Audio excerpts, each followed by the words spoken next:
দেখো তোমাকে ডাকছে মনে হচ্ছে। হ্যাঁ কিছু বললে নাকি? আমি কিন্তু তোমাকে ডাকছে মনে হচ্ছে। ও হচ্ছে না, হ্যাঁ অনেকক্ষণ ধরে দাঁড়িয়ে আছে, দেখি তো কি বলে শুনে আছি নাকি। ঠিক আছে আমি যাচ্ছি, কি বলে শুনে আছি দেখি, অনেকক্ষণ ধরে দাঁড়িয়ে কিছু একটা বলবে মনে হয়। ভাই চেষ্টা করা, তুই কি বলবি, কি বলতে চাস? দাদা ভালো আছেন? হ্যাঁ, বলছিলাম যে দাদা আমি একটু আপনাদের সাথে ভিডিও করতে চাই।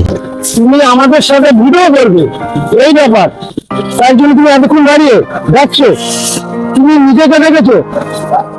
তুমি নিজেকে দেখো আর আমাদেরকে দেখো, তুমি কি করে বলো এই কথা?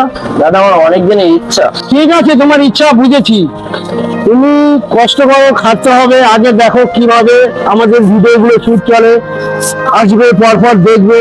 এখন তোমাকে কোনো কাজে লাগাতে পারবো না, কোনো কাজই দিতে পারবো না ভাই, সরি তুমি মাফ করো, তোমাকে কোনো কাজে লাগাতে পারবো না। তোমার নিজের চেহারা দেখো, একটা কালো বিশ্রী দেখতে, কি এই চেহারা তুমি আমাদের সঙ্গে ভিডিও শুট করবে?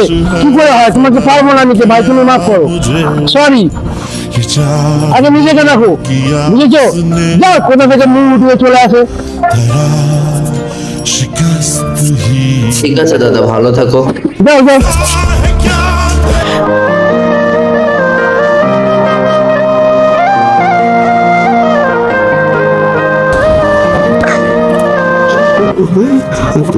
জীবনে কোথাও গিয়ে একটু ঠাঁই পেলাম না, এতটুকু স্বপ্ন এতটা ইচ্ছা থাকার পরেও সব জায়গা থেকে ব্যর্থ হয়ে আসলাম।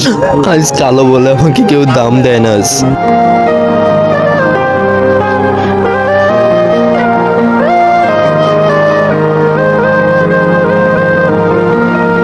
গরিব ঘরে জন্ম নিয়ে বড় ভুল কাজ করেছি আমি।